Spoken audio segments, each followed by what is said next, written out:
Coming up on After the Whistle, brackets for playoff basketball are tightening up. Plus, a Penn State wrestling commit showed up big time in the District 6 championships. And we'll head to Pagula Ice Arena where Gavin McKenna broke multiple Penn State records this past weekend. He loves hockey. He just loves being on the ice. Hello and welcome to After the Whistle. District 6 championships for winter sports are underway and our crews traveled across the county to bring you coverage. I'm Erin Riley. And I'm Chris Vadney. Penn State Athletics also achieved an Olympic milestone. We'll have all that and more coming up. Thank you, Allie.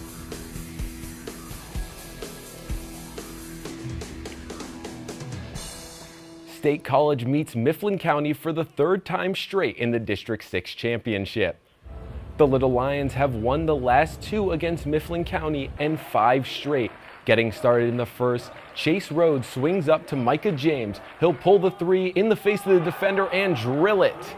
Great shot by him there. Now Lucas Starks on the dribble drive, kicks it to Rhodes, and he'll take the wing three, hold that follow through. 16-11 State High. State High's Connor Baldwin trying to shake defenders, getting tied up, and the Huskies will go the other way. Loose ball, Micah James trying to get it, but Luke Bender puts it up for the easy two. Didn't look too easy right there. The Little Lions prevailed 53-45, winning their 5th straight championship.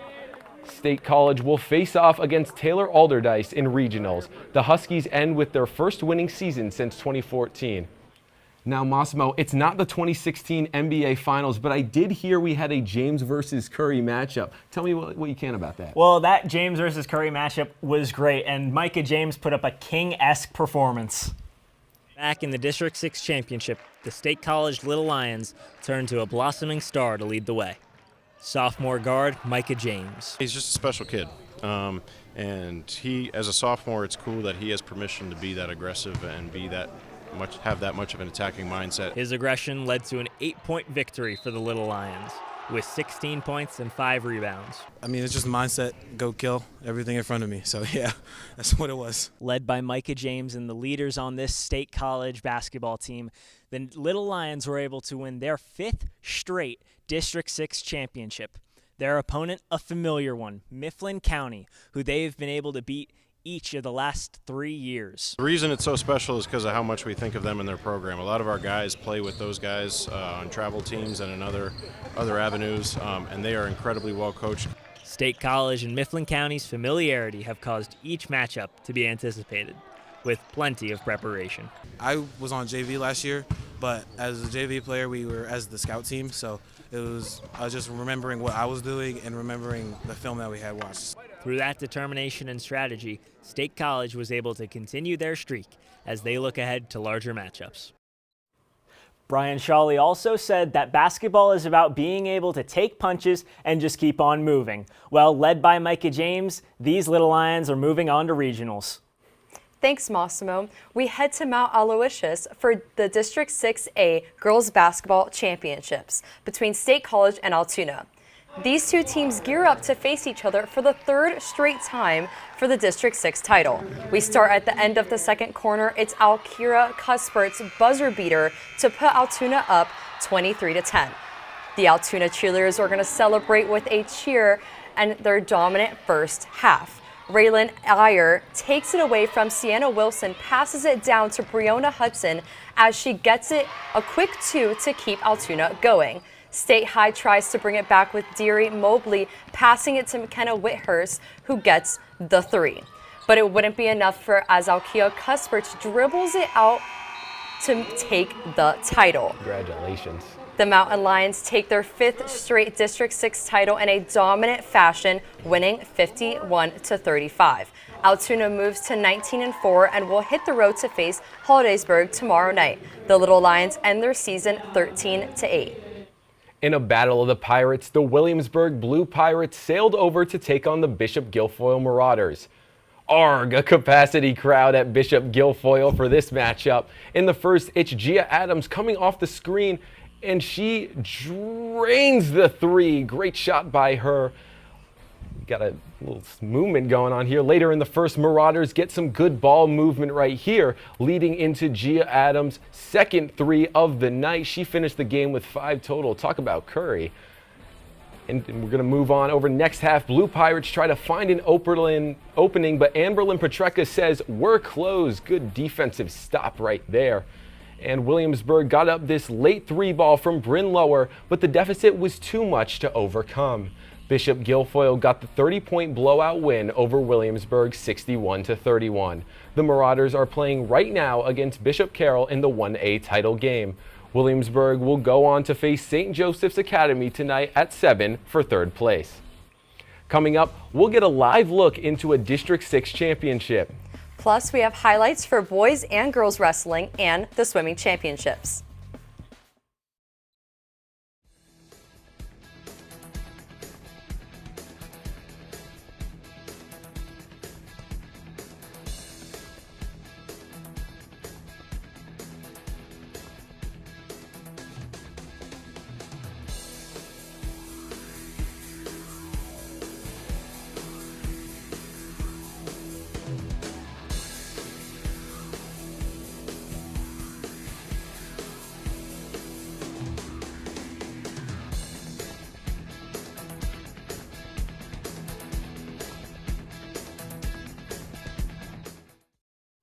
Schools from across District 6 headed over to Penns Valley for the Southern Wilds Bocce Championships. Reporter Wes Bressler is there right now. Thanks, guys. Wes, the Special Olympics host champion? bocce ball here in the area, giving a chance for everybody to shine out here on the court. The Penns Valley Area High School hosted this year's league championship, and just moments ago, the Bald Eagle Golden Eagles took down the Bellefonte Red Raiders by a score of 7-2 to win the league championship. They will move on to districts later on this year. And with that game concludes this year's leagues. And it's been nothing short of amazement. From what I can see, bocce ball has built itself quite the foundation here in the area and shows no signs of going anywhere. Back to you guys at the desk. The District 6 3A Wrestling Championships took place in Altoona on Saturday. With so many talented wrestlers, only 13 could win an individual title. Let's take a look. At 133 pounds, Penn State commit Braden Weaver scores the first points of the match with a 3-point takedown. Weaver only needed 37 seconds in the second period to pin his opponent in the final. Weaver became a 4-time District 6 champion in front of his home crowd. At 145 pounds, Central Mountain's Aiden Coons earns his 16th fall of the year and his 35th win of the season. The Wildcat became Central Mountain's only individual champion of the tournament.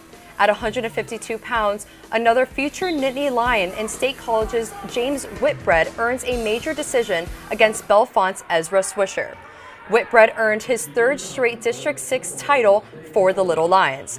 At 172 pounds, State College's Teague Sanderson won his first District 6 title by a score of 15-2. The son of Penn State coach Cale Sanderson earned his 29th bonus point victory of the season. At 189 pounds, Bellefonte's Jackson Long won a close match against State College's Noah Williams. An escape in the 3rd period gave Long the victory for his first District 6 title. Now here's a look at the rest of the winners in the other weights in Center County. Schools had 6 total championships and Altoona ranked 4 overall. The PIAA District 5, 6, and 9 Girls Wrestling Championships were held in Altoona on Saturday. At 100 pounds, only one takedown was needed to decide the match, with Curwensville's Mackenzie Astorino scoring in the first period to stay undefeated. Great takedown right there. Curwensville finished the day with 2 champions and 5th in the team scores.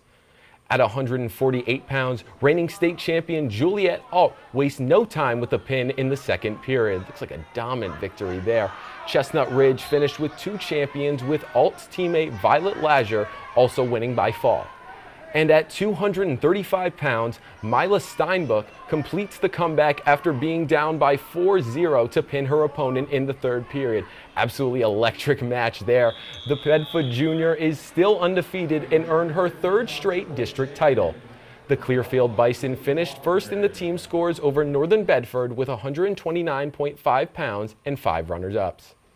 Switching over to swimming, teams across District 6 gathered at Penn State over the weekend to compete in the swimming championships. We dive right into the AA girls 100-yard freestyle. Riley Cohen of Westmont Hilltop pulled away and won with a time of 52.02 seconds.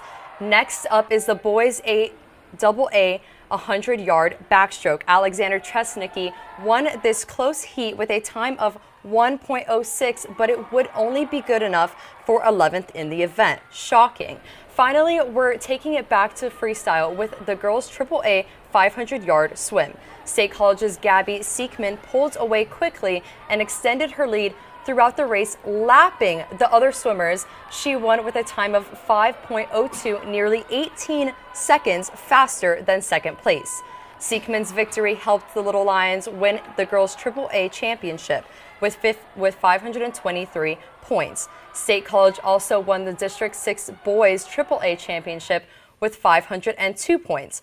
Hollidaysburg won in girls' AA with 243.5 points, and Tyrone won the boys' AA championship with 164 points. Last night, Altoona had their senior night at Galactic Ice Arena as they played host to Conemaugh Valley.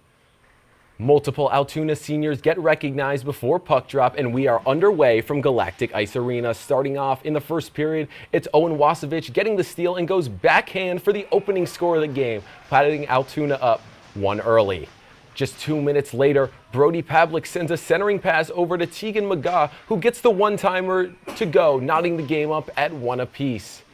After a quiet second, we move on to the third, where Owen Piper slings one from the blue line, off the post and in for the Mountain Lions, cutting their deficit down 3-2. And nearing the end of the game now, with just 3:47 to go, Hayden Gates takes it himself down the left side, no one around, gives the goalie a little move and sneaks it by him for the score, putting his Blue Jays up 5-2. Conemaugh Valley would go on to score 2 more in the third, taking the win 7-2. Conemaugh Valley will finish up their regular season playing Somerset tomorrow. Coming up, Penn State's men's hockey scored 16 goals to get the sweep over Ohio State. Plus, a look into Penn State wrestling as they extend their undefeated season. Now here are some upcoming playoff basketball games to watch out for.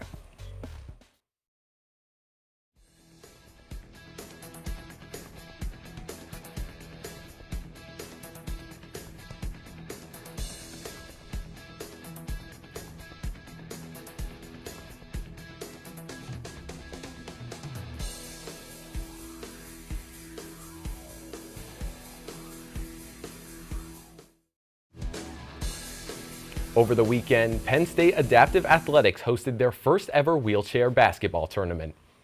First, though, Penn State history was made on the ice in Milan. Tessa Janicki became the first Winter Olympic gold medalist for Penn State.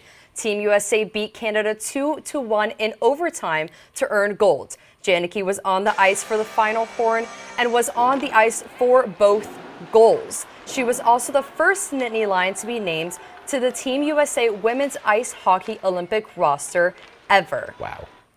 Like, no dream's ever like too big if you can set your mind to something and work hard for it, and you will be noticed no matter like where you're from if you're good enough and you push yourself hard enough and take advantage of those opportunities. Last Friday, Ohio State made the trip down to Pagula. Our reporter Jake Radovich has the story. It was a huge night on the ice for the Nittany Lions during this conference rematch against the Buckeyes. The night started with a goal by Aiden Fink to open up scoring. Soon after, Gavin McKenna would send the puck flying to the net. This helped him to set a new single-game program record for points and assists. An exciting moment during tough times. Emotional.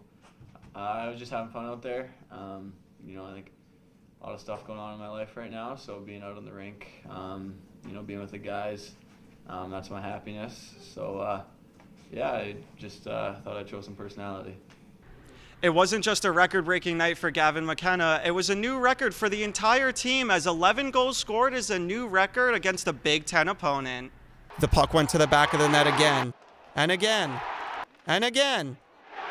And again, all these goals assisted by Gavin McKenna, helping to reach that 11-goal program record. Penn State goalie Josh Fleming had a big night too, making 38 saves. The puck went in today. There was, I think it's funny. You look at, the goals and the and the result. I think Josh Fleming was excellent, and if it wasn't for him, I think this could have been a much different deal. Reporting for After the Whistle, I'm Jake Radovich. What a night for Penn State hockey. Switching over to Penn State wrestling, they were also home Friday night hosting Princeton. Penn State wrestling opened their Friday night recognizing their seniors in the final match of the regular season. At 125 pounds, number 1 Luke Lillidahl opens up the duel against number 12 Mark Anthony McGowan. Lillidahl forced a repeated stall calls and earned a disqualification win, putting Penn State on the board early. After the break, Mitchell Messenbrink continued the surge with a pin at 165, followed by senior Levi Haynes wrestling his final duel in Rec Hall with a fall. What a way to finish out his season. Josh Barr secured a first period pin, and Colmir Sola closed the night with the last tech fall to seal the 50-0 shutout. Penn State won all 10 bouts, finishing the season 15-0 overall and 8-0 in Big Ten competition. The Nittany Lions complete their perfect season and now prepare for the postseason. They'll host the Big Ten championships in March. Talk about a monster second half. Definitely. Number 16, Penn State took on Harvard this weekend. The Nittany Lions have won 9 of their last 10 and have never lost to the Crimson at home. See if that stays the same. We start in early set 1, and look out below for Owen Woolbert. What a kill right there. Talk about bringing the power. Later in the set, it's the Crimson's Quinn Bishop getting met at the net by 3 Nittany Lions. Are you kidding me? What a block, and sometimes you only need a solo blocker. Owen Rose in the middle, goes up, gets the block. Rose also finished with 14 blocks total, a single game record for Penn State. Congratulations to Owen Rose. Now we move on to set 3. It's Penn State pulling out some trickery at the net. They fake it first, then it's Jaden Bethel slamming it down. Penn State would go on to sweep this match 3-0 and the weekend series against the Crimson. The Nittany Lions will remain in Happy Valley and face off against Merrimack on Friday, riding a 6-game winning streak. The first annual Rally in the Valley wheelchair basketball tournament happened last weekend in University Park. Reporter Michael Fetcher was on the scene. The first annual Rally in the Valley wheelchair basketball tournament was held this weekend. The 2-day tournament promotes inclusivity, competition, and fun for adaptive athletes. Many teams from around the PIAA area came to State College for the event, along with Penn State's own D3 club team. Adaptive athletes learn a new sport from other adaptive athletes while still maintaining being a full-time student. It's a great experience. You gotta be as active as possible, and then you also get a great education here at Penn State. Penn State adaptive athletes hold multiple events each year, including their annual sled hockey tournament and indoor track and field challenges. Having fun while getting mentored by players who have been playing for decades. Pretty much want to give back to the community by helping Penn State start out their first adaptive program, playing wheelchair basketball. Adaptive sports and wheelchair basketball have come a long way in the last couple of years and will only grow with more tournaments like this. Well, Chris, it's amazing to see Penn State adaptive athletics grow throughout the years. For sure. Now, Ola Lawal is in our studio with our top 3 plays of the week. Thanks, Chris. We are coming off an electric-thon weekend at the BJC, and the energy is still high in State College. From the mat to the ice, let's count down this week's top 3 plays. Starting at number 3 on the mat, it's Levi Haynes with the hard-fought pin to secure the victory in his duel against Princeton. Way to go. At number 2, we head to the rink. Matt Godowski splits the sea of red defenders and dumps it down to Reese Laubach, who finishes it beautifully. Way to go, boys. And your top play of the week comes from the volleyball court.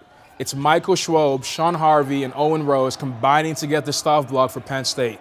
Almost like something you see out of a movie. Those were your top 3 plays of the week, and back to you, Aaron and Chris. That's all for this week's episode on After the Whistle. Tune in to next week for more coverage of District 6 and Penn State sports. I'm Erin Riley. And I'm Chris Vadney. We'll see you next week right here on After the Whistle.